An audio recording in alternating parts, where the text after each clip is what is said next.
அம்மன் அர்ஜுனன் இருக்காருல்ல, யாரு? கோவை தெற்கு அதிமுக வேட்பாளர். எலெக்ஷனை கேன்சல் பண்ணுன்ட்டார்.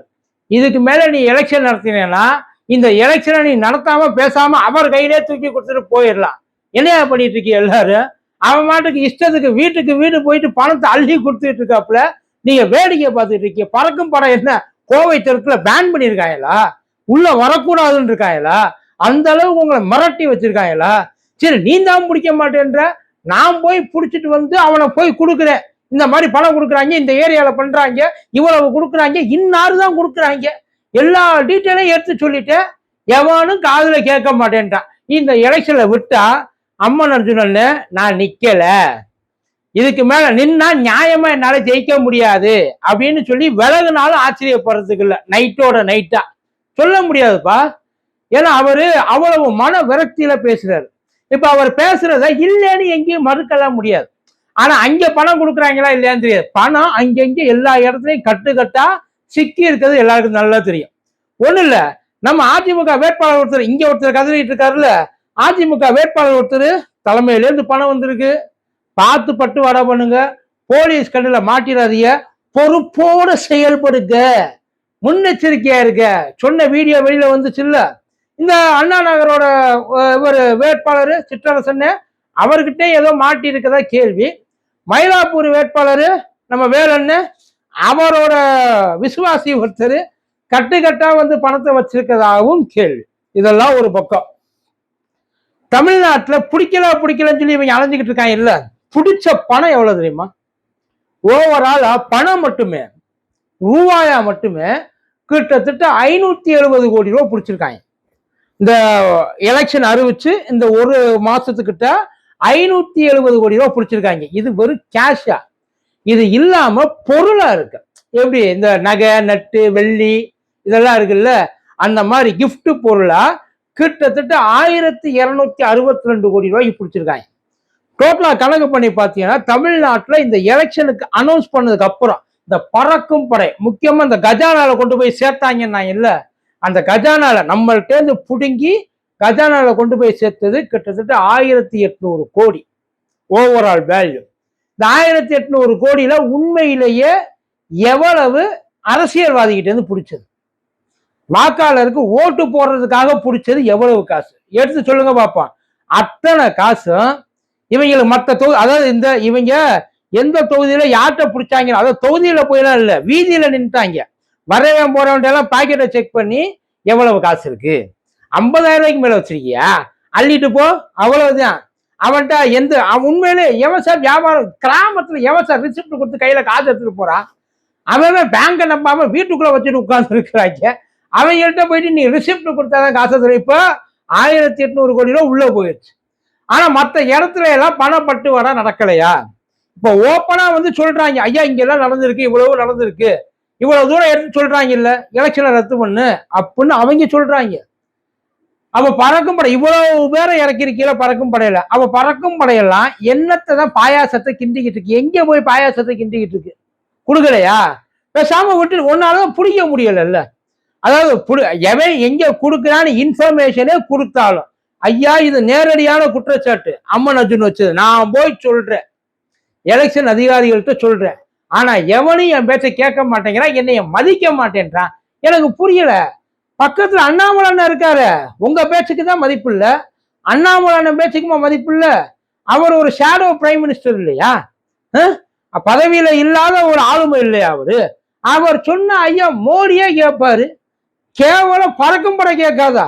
நான் தெரியாம தான் கேட்கிறேன். அவர்கிட்ட போய் சொல்ல வேண்டியதானே. இப்ப எங்கேருந்து இது எடுத்துட்டு வருது? அதான் அவர் சொல்ற, சார் பணம் பட்டுவாடா பண்றாங்கன்றாங்க சார், எல்லா இடத்துலயும் நடக்குது, அதெல்லாம் நடக்காமலாம் கிடையாது. ஆனா அவ்வளவு பணம் பட்டுவாடா அந்த பக்கம் நடக்கிறப்ப இந்த பறக்கும் பணம் பிடிச்ச பணம் எல்லாம் யாரோடது? அப்ப கேள்வி அவனுக்குள்ளதானே வந்து நிக்குது. உங்களுக்கு இன்னொரு இன்சிடென்ட் சொல்றேன். 2016 அந்த எலெக்ஷன் அப்ப கிட்டத்தட்ட ஒரு 3 கண்டெய்னர் திருப்பூர் பக்கத்துல மாட்டுச்சு. ஆல்மோஸ்ட் ஒரு 550 கோடி, ஆல்மோஸ்ட் அந்த 3 கண்டெய்னர்ல 550 கோடி. அந்த பணம் எலெக்ஷனுக்காக வந்த பணம் தான் அப்படின்னு சொல்லி எல்லாரும் சொன்னாங்க. ஆனா இடையில இந்த எஸ்பிஐ பேங்க் என்ன பண்ணுச்சு, உள்ள வந்து இல்ல அது எங்களோட பணம், அந்த கண்டெய்னர்ல இருக்கிறது பூரா எங்களோடது அப்படின்னு சொல்லி எஸ்பிஐ சொல்ல. சரிடா இவங்களோடதான் பேங்க் தானே, இதுல எடுத்து கொடுத்து விட வேண்டியதான்னு பார்த்தா உள்ளுக்குள்ள எஸ்பிஐயோட இது இல்லாம ஆக்சிஸ் பேங்கோட முத்திரை இருக்கு. யோசிச்சு பாருங்க சார், எஸ்பிஐயோட இது கிடையாது, ஆக்சிஸ் பேங்கோட. அந்த கண்டெய்னர் காசு இது வரைக்கும் என்ன ஆச்சுன்றது தெரியாது.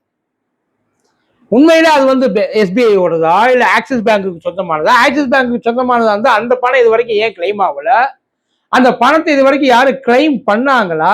மறந்துட்டான், சுத்தமா மறந்துட்டான். அவங்களும் அதை இல்ல. உண்மையிலே அது தேர்தலுக்கு வந்த பணமா? எந்த கட்சிக்கு வந்த பணம்? இதை பத்தி யாருக்குமே தெரியல. இவங்க அதையெல்லாம் விட்டுருவாங்க. அந்த கேஸ் எல்லாம் வந்து அவங்களுக்கு அவ்வளவு இதெல்லாம் கிடையாது. கையில 1,00,000 இவங்க புடுங்கினது பூரா எப்படின்னு நினைக்கிறீங்க? இந்த 560 கோடி 1,00,000, 2,00,000, 5,00,000, 10,00,000, கல்யாணத்துக்கு வச்சிருந்த நகை, ஆஸ்பத்திரிக்கு வச்சிருந்த நகை, ஸ்கூலுக்கு வச்சிருந்த நகை, அவசரத்துக்கு வீடு கட்ட வச்சிருந்த நகை, எல்லாத்தையும் அள்ளிட்டு போயிட்டு பேசாம உள்ள வச்சுட்டாங்க. அவன் கதர்னாங்க, ஐயா தயவு செய்து கொடுத்துங்க, இல்லாட்டி செத்து போயிரும் நாங்க. இப்ப இந்த 1,800 கோடி ரூபாய் பிடிச்சாங்க, அதெல்லாம் எப்ப திரும்ப கொடுப்பாங்க? அதை எப்படி கிளைம் வாங்கினது ஒரு நிமிஷத்துல பிடிங்கிட்டு போயிட்டாங்க. திரும்ப அதை வாங்கணும்ல, இருக்கிறவன்ட கொடுக்கணும்ல. எவன்டே அதை வாங்கினாங்க என்ன ஏதோ அந்த ஸ்லிப்பை கையில வச்சுட்டு அவன் இனிமேல் நடையா நடக்கணும்ல. பணப்பட்டுவாடை எவ்வளவு பேர் உண்மையில இந்த பறக்கும் படையினால என்ன யூஸ்ன்னு நினைக்கிறீங்க? எனக்கு அது உண்மையிலே புரியல. ஏன்னா பறக்கும் படை நியாயமா பார்த்தா என்ன பண்ணணும்? ஐயா தப்பி தவறி 1-2 பேரு தெரியாதவன்ட்ட பிடிச்சிட்டாங்க. ஏன்னா அவன் மொத்தமா ஒரு 50 லட்சம் வச்சிருந்தான், 1 கோடி வச்சிருந்தானா பரவாயில்ல. 5 லட்சம் வச்சிருக்கவன், 2 லட்சம் வச்சிருக்கவன், 10 லட்சம் வச்சிருக்கவன் எல்லாத்தையும் கொண்டு போய் இழுத்து பிடிச்சிட்டு அவங்க மாட்டுக்கு போயிட்டாங்க சார். அப்படி எங்கேயாச்சும் டிஸ்ட்ரிபியூட் பண்ணுவாங்களா சார்? நகை வச்சிருக்கவன் ஒரு 10 பவுன் ஒரே நகையா வச்சிருக்கவன் அவனை எப்படி சார் அவன் எப்படியா டிஸ்ட்ரிபியூட் பண்ணுவான்? ஏன்னா எல்லாருக்கும் கடிச்சு கொடுப்பானா இல்ல உடச்சு கொடுப்பானா? எப்படி கொடுப்பான்? அந்த நகையை இவங்க எல்லாம் எப்படி முதல்ல வாங்கலாம்? யோசிச்சு பாருங்க. ஆனா இவங்களுக்கு அதை பற்றின எந்த கவலையும் கிடையாது சார். பொறுமையா வெளியில பேசிக்கிறாங்க. என்னன்ட்டு நாங்க இவ்வளவு நகையை பிடிச்சிட்டோம், நாங்க எவ்வளவு ஸ்ட்ரிக்டா வேலை செஞ்சிருக்கோம் பார்த்தீங்களா? தமிழ்நாட்டுல நாங்க அவ்வளவு தூரம் வந்து பயங்கரமா உழைப்ப கொட்டி இருக்கோம். நாங்க வைத்தறிச்சல கொட்டிக்கிட்டு இருக்கீங்க, உழைப்பெல்லாம் நீங்க கொட்டல. யோசிச்சு பாருங்களேன். இப்போ போய் பார்க்க முடியுமா? இப்ப போய் எங்க எந்த இடத்துலயும் பணம் கொடுக்கல, பணத்தை கொடுக்க விடாம நாங்க தடுத்துட்டோம். கூடுமான வரைக்கும் 234 தொகுதியில 200 தொகுதியை நாங்க தடுத்துட்டோம். ஒரு 34 தொகுதி தான் எங்களால வந்து பார்க்க முடியாம போச்சு. அதையாச்சும் சொல்லுங்க. இல்லையா 234 பாதிக்கு பாதியை நாங்க தடுத்துட்டோம். பூரா வழிப்பறி பண்ணிட்டு இருந்திருக்காங்க சார். இப்ப இந்த அம்மன் அர்ஜுனனுக்கு என்ன பதில் சொல்ல போறீங்க? இப்ப காசு கொடுத்து செந்தில் பாலாஜி அண்ணன் இருக்கிற தொகுதியில காசு போகாதுன்னு நினைக்கிறீங்களா? யோசிச்சு பாருங்க.